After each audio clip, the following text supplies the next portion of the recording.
Crowley was living in poverty in France. An old friend and famous literary figure and occultist, Frank Harris, kindly took him under his roof.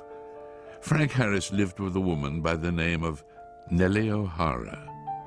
If what has been written in later years can be believed, Nellie had a friend in America, Pauline Pierce, who was married to Marvin Pierce, head of the McCall Corporation. In early 1924, Pauline traveled to France to stay with her friend. Thus it was that four individuals came together: Frank Harris, Nellie O'Hara, Pauline Pierce, and Aleister Crowley. According to Crowley's diaries, during this period in Paris, Crowley underwent the supreme ordeal, linked with his realization of the grade of Ipsissimus.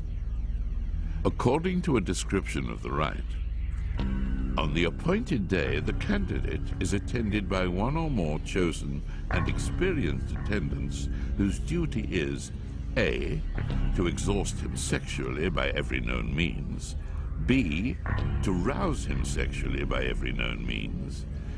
Every device and artifice of the courtesan is to be employed, and every stimulant known to the physician.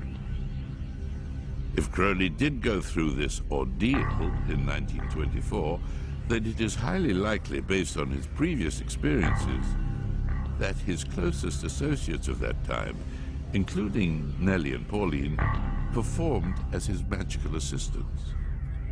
Pauline Pierce returned to America in early October of 1924. 8 months later, on June the 8th, 1925, she gave birth to a girl named Barbara.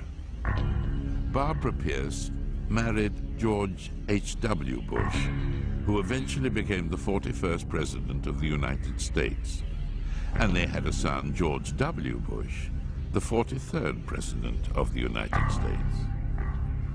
Could the wickedest man in the world, Aleister Crowley, be George W. Bush's grandfather?